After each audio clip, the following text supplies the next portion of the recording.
Assalamualaikum dan salam sejahtera. So, bagaimana anak-anak murid cikgu?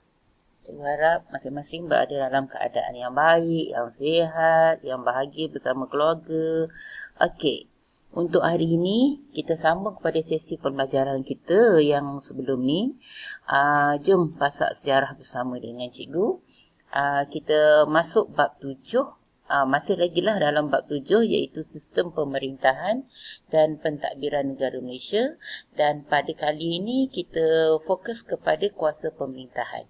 Okey, ini sebenarnya kita masuk masih lagi di bawah ciri-ciri demokrasi berparlimen. So untuk kali ini kita tengok pada aspek sistem pemerintahan lah kan. Okey, untuk sistem pemerintahan ni, kalau kita tahu negara kita, sistem pemerintahan negara kita ni, kita adalah demokrasi berparlimen. Ini cikgu dah terang dah pada video yang sebelum ni. Jadi bila kita mengamalkan demokrasi berparlimen ni, kita juga mengamalkan konsep kita kan, menurut demokrasi berparlimen ya, kita pakai konsep kita adalah pengasingan kuasa. Bila kita sebut saja pengasingan kuasa ni, maka sistem kuasa pemerintahan negara kita ni dibahagikan kepada 3 cabang, iaitu kita ada badan perundangan ataupun legislatif. Yang kedua, kita ada badan pelaksana eksekutif, dan yang ketiga kita ada badan kehakiman iaitu judisiari. Jadi ketiga-tiga badan ni, bila kita lihat di sini dia dipegang oleh pihak yang berasingan. Kenapa? Untuk mengelak daripada berlakunya pembolotan kuasa. Okey, itu sedikit pengenalan lah mengenai kuasa pemerintahan di negara kita. Okey, sekarang kita lihat sedikit kepada rajah ni, di mana rajah ni menunjukkan sistem kerajaan persekutuan negara kita, dan di sini kita dah boleh dapat lihat menunjukkan pembahagian kuasa pemerintahan yang melibatkan badan perundangan, badan pelaksana dan badan kehakiman. Jadi mana kedudukan agung kat mana? Ni dia kat atas kan. Sebab agung ni merupakan ketua negara kita. Jadi di bawah agung tu kita boleh nampaklah ada badan perundangan, badan pelaksana dan badan kehakiman. Dan masing-masing ni ada kerja sendiri. Maksudnya mereka ni, kalau kita tengok setiap badan ni tidak bertindih kuasa antara satu sama lain. So ada bidang-bidang tertentu di bawahnya. So di sini kita dapat lihat sedikit lah, di mana badan perundangan ni kita ada Dewan Negara, Dewan Rakyat kan. Badan pelaksana ni kita ada kabinet ataupun jemaah menteri kita. Manakala badan kehakiman ni terdiri daripada mahkamah-mahkamah lah yang ada. Okey. So sekarang kita lihat kepada badan perundangan. Kan, okey. Jadi yang pertama dulu iaitu badan perundangan. Okey. Kalau kita sebut saja tentang perundangan, perundangan ni merujuk kepada undang-undang yang digubar oleh badan perundangan yang dipertanggungjawabkan oleh perlembagaan. Ingat perlembagaan kita adalah apa maksud perlembagaan? Undang-undang tertinggi kerajaan kita.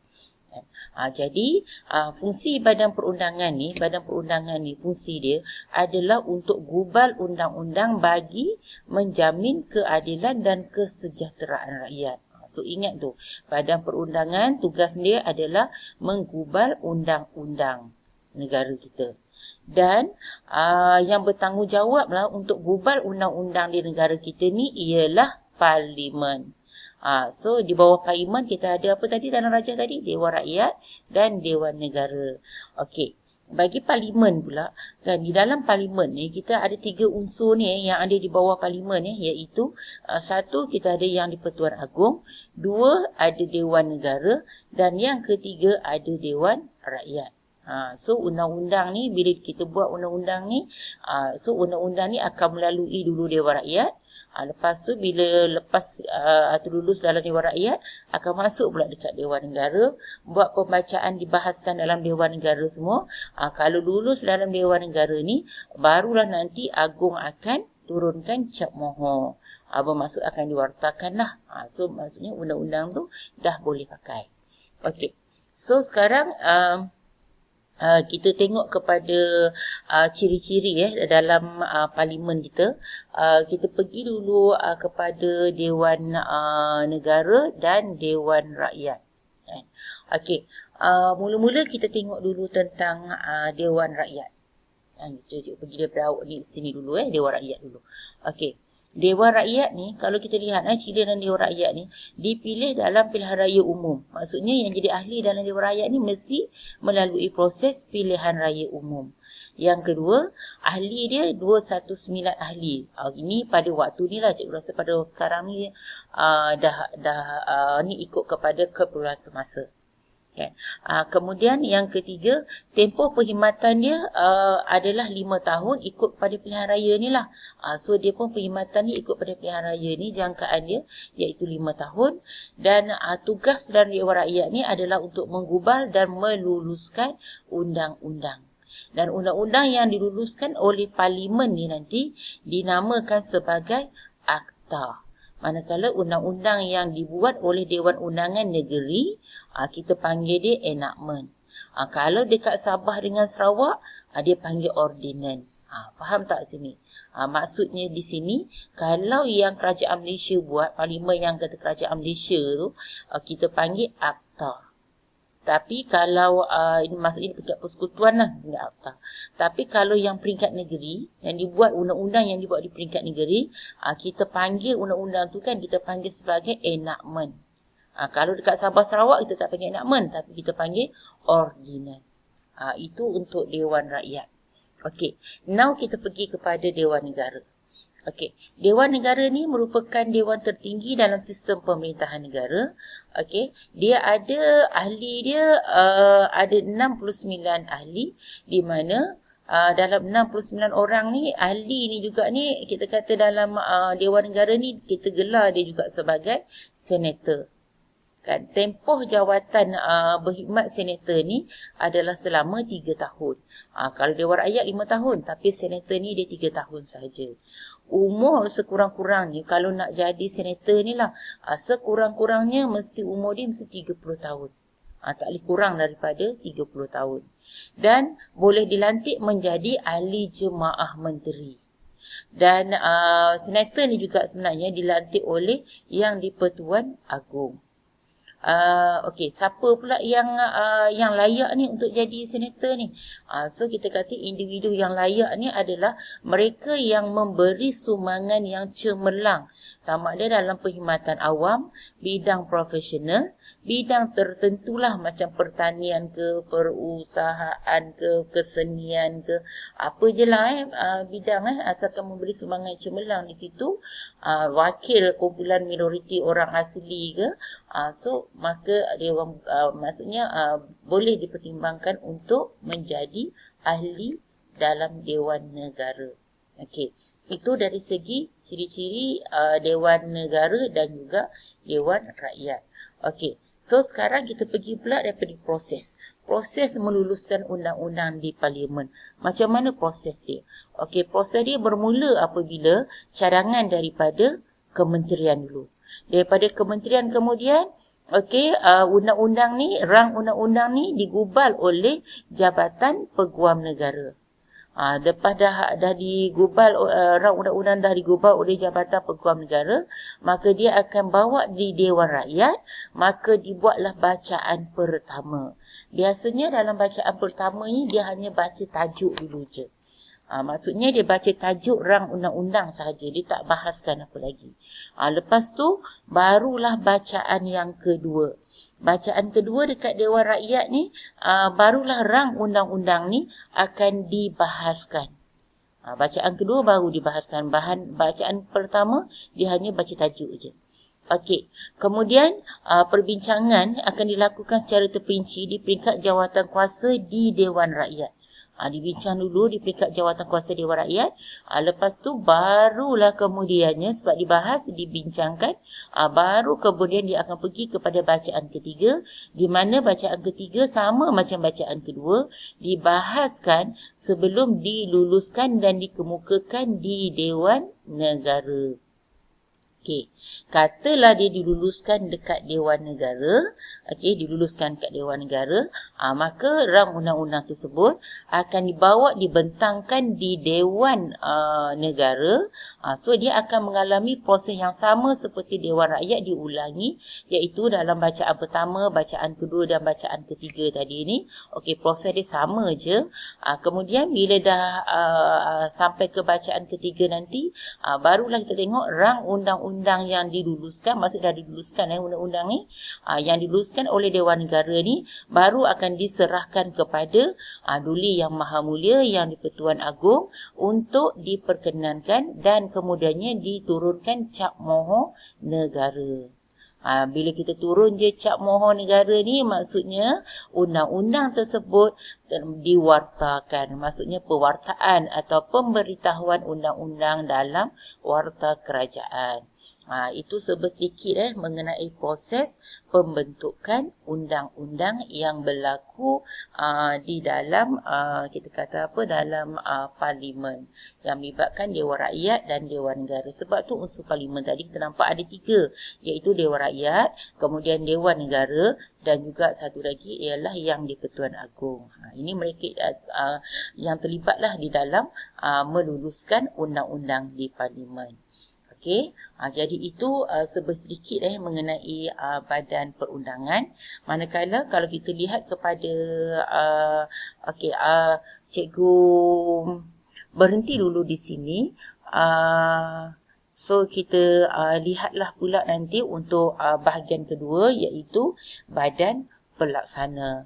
Okey, untuk kali ni kita sambung daripada sebelum ni, iaitu kalau sebelum ni kita bercerita mengenai badan perundangan. So untuk kali ni cikgu akan sambung mengenai badan pelaksana, ataupun kita kenali dia juga sebagai badan eksekutif. Okey, kalau badan pelaksana ni biasanya merupakan kita kata terdiri daripada jemaah menteri ataupun kabinet, yang merupakan badan pelaksana dasar-dasar kerajaan dan membuat dasar tertinggi negara. So kalau yang buat dasar-dasar kita ni datang daripada badan pelaksana, iaitu daripada jemaah menteri ataupun kabinet. Dan tugas jemaah menteri ni ataupun kabinet ni adalah menggubal dasar-dasar kerajaan, panjang pula kerajaan, dalam semua perkara. Bermaksud kita gubal semua dasar kerajaan. Kemudian bagi ketua jemaah menteri ni ialah Perdana Menteri. Macam mana sistem tadbir kita sekarang lah, kan? Kita ada jemaah menteri, ketua dia adalah Perdana Menteri. Okey, Perdana Menteri dan timbalan Perdana Menteri inilah yang akan mengetuai kementerian. Dan untuk kementerian pula kita akan lihat, kementerian ini bertanggungjawab untuk gubah dasar-dasar kerajaan yang berkaitan dengan kementerian dia. Dan dia juga akan merancang dan menyelaraskan program pembangunan ekonomi dan sosial negara kita. Okey, itu tentang badan pelaksana. Kita sambung sikit lagi tentang badan pelaksana lagi sebab kita belum habis lagi tentang kementerian tadi. Cikgu baru sentuh saja tentang kementerian. Okey, kementerian ni biasanya kementerian-kementerian ni diketuai oleh menteri. Sebab tu contoh kita Kementerian Pendidikan, kita ada Menteri Pendidikan kita. Itulah maksudnya macam itulah. Okey, menteri ni akan dibantu oleh timbalan menteri, setiausaha parlimen dan setiausaha politiknya. Dan ada juga menteri yang kita panggil menteri tidak berportfolio. Bermaksudnya menteri tak berportfolio ni, menteri ni tidak diberi tugas di dalam kementerian, tapi diberi kepadanya nanti tugas-tugas khas, kita panggil. Tugas-tugas khas diberi kepadanya. Jadi dia akan menjalankan tugas-tugas khas yang ditentukan oleh Perdana Menteri. Itu kita panggil menteri tak berportfolio. Kan? Manakala kita tengok daripada perkhidmatan awam, kan, untuk dalam perkhidmatan awam di Malaysia ni, perkhidmatan awam kita ni diketuai oleh Ketua Setiausaha Negara. Kan? Kemudian di peringkat kementerian pula, kita lihat dia diketuai oleh Ketua Setiausaha Kementerian. Tengok bahagian lah, masing-masing lah. Kan? Kalau berperingkat kementerian, ketua setiausaha kementerian. Dan ketua setiausaha kementerian ni pula ni nanti dia akan dibantu oleh kumpulan pegawai perkhidmatan awam. Kumpulan ni lah ni yang akan apa? Melaksanakan dasar dan tugas yang ditetapkan oleh kerajaan. Maksudnya penjawat awam lah ni. Kan mereka akan melaksanakan dasar yang ditetapkan oleh kerajaan. Kan okey. Di peringkat jabatan pula, kan jabatan ni dia akan diketuai oleh ketua jabatan ataupun nama lain dia juga disebut sebagai ketua pengarah. Dan kalau kita lihat pada kementerian ni kementerian ni dia mempunyai jabatan sama ada di peringkat pusat, di peringkat negeri maupun di peringkat daerah. Okey, jadi itu tentang kita kata apa tentang kementerian dan juga perkhidmatan awam.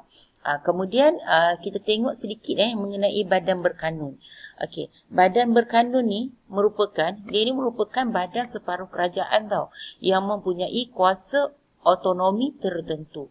Maksudnya dia adalah badan separuh kerajaan dan dia mempunyai kuasa otonomi tertentu. Contohnya mungkin dalam kewangan ke. Kan, okey. Dan dia juga mempunyai peruntukan kewangan dia yang tersendiri. Malah kalau badan berkanun ni dia akan ditadbir oleh sebuah lembaga pengarah. Di mana lembaga pengarah ni, lembaga pengarah ni akan bertanggungjawab kepada menteri yang berkenaan. Dia di bawah menteri apa? Maksudnya macam itulah lembaga pengarah ni. Okey. Kemudian selain daripada itu, badan berkanun juga bertanggungjawab untuk mempercepatkan pentadbiran dan program pembangunan di bawah rancangan 5 tahun kerajaan. Ini badan berkanun kena untuk menjadikan pentadbiran kita lebih baiklah, lebih sistematik lah. Jadi dia mempercepatkan pentadbiran dan program pembangunan di negara kita. Okey, contohlah kita kata badan-badan berkanun ni. MIDA iaitu Lembaga Kemajuan Perindustrian Malaysia. Kita ada MADA, Lembaga Kemajuan Pertanian Muda. Dan kita ada FRIM iaitu Institut Penyelidikan Perhutanan Malaysia. Ini antara contohlah kita kata badan berkanun yang ada di negara kita. Okey. Kemudian kita pergi kepada Suruhanjaya pula. Okey, untuk Suruhanjaya ni ditubuhkan untuk mengendalikan segala urusan yang berkaitan mengenai sama ada pelantikan, kenaikan pangkat ataupun pemantauan disiplin kaki tangan perkhidmatan awam. Ini Suruhanjaya. Sebab tu antara Suruhanjaya yang ada, kita ada Suruhanjaya Perkhidmatan Awam, Suruhanjaya Perkhidmatan Pendidikan, Suruhanjaya Perkhidmatan Undang-Undang dan Kehakiman, dan Suruhanjaya Pasukan Polis dan Majlis Angkatan Tentera. Okey, ini badan pelaksana Suruhanjaya. Dan akhir sekali kita akan itu je untuk badan pelaksana. Jadi badan pelaksana kita kena ingat badan pelaksana yang menggubal dasar-dasar kerajaan dan menjalankan pentadbiran tersebut. Manakala kalau badan perundangan pula yang menggubal undang-undang negara kita. Itu beza dia. Kan satu yang menggubal undang-undang badan perundangan, badan badan pelaksana ni kita kata yang menggubal dasar-dasar negara kita. Okey, dan yang ketiga adalah badan kehakiman, judisiari. Kan, okey, bila menyentuh mengenai badan kehakiman ni, kan secara tak langsung kita mesti ingat mahkamah kan. Betul lah juga dengan mahkamah ni, tapi kita pergi dengan lebih lanjut sedikitlah mengenai badan kehakiman ni. Okey, badan kehakiman ni kalau kita lihat dia punya kuasa dia mempunyai kuasa untuk mendengar serta menentukan perkara sivil dan jenayah, dan dia juga menentukan kesahihan undang-undang yang dibuat oleh badan perundangan dan badan pelaksana. Kadang-kadang mungkin dibuat oleh badan perundang mungkin bercanggah dengan perlembagaan Malaysia ke apa. Jadi inilah dia tugas badan kehakiman ni.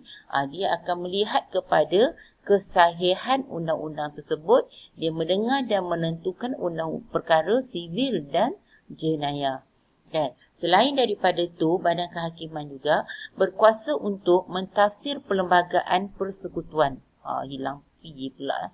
Persekutuan dan perlembagaan negeri. Maksudnya dia akan mentafsirlah perlembagaan persekutuan dan perlembagaan negeri. Dan di bawah Badan Kehakiman ni kita ada sistem mahkamah. Sistem mahkamah ni diwujudkan untuk kita kata untuk menjalankan diberi kuasa kita kata macam mana?